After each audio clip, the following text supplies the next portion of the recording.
Hello বন্ধুরা, তোমরা কেমন আছো? আশা করি অনেক ভালো আছো। আজকে তোমাদেরকে নিয়ে আসলাম তুলাতুলি যে পাড়া আছে, মগপাড়া, সেখানে মূলত যে আয়োজন করা হয়েছে। এই যে দেখতে পাচ্ছ কত সুন্দর করে সাজানো হয়েছে তাদের ঠাকুর যে মৃত্যু হয়েছে তাকে কেন্দ্র করে এই ঘরটিতে এনে তাকে মূলত পুরানো হবে।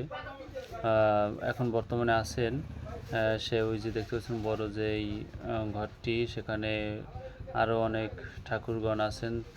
তার ওখানে মন্ত্র শেষ করে এখানে নিয়ে আসবেন। এখানে মূলত লাকড়ি দিয়ে এবং সব কিছু যা তারা সাজিয়েছেন সব কিছুই ভেঙে চুরে এটার ভিতরে নিয়ে এসে একেবারে পুরে দেওয়া হবে। তিনি মৃত্যুর প্রায় 99 দিন পর যে আয়োজন করা হয়েছে আপনারা দেখতে পাচ্ছেন। অনেক তাদের মতো করে সুন্দর করে সাজানো গোছানো এবং আইন শৃঙ্খলা বাহিনী এখানে আছেন। সর্বোপরি ভালো থাকবেন।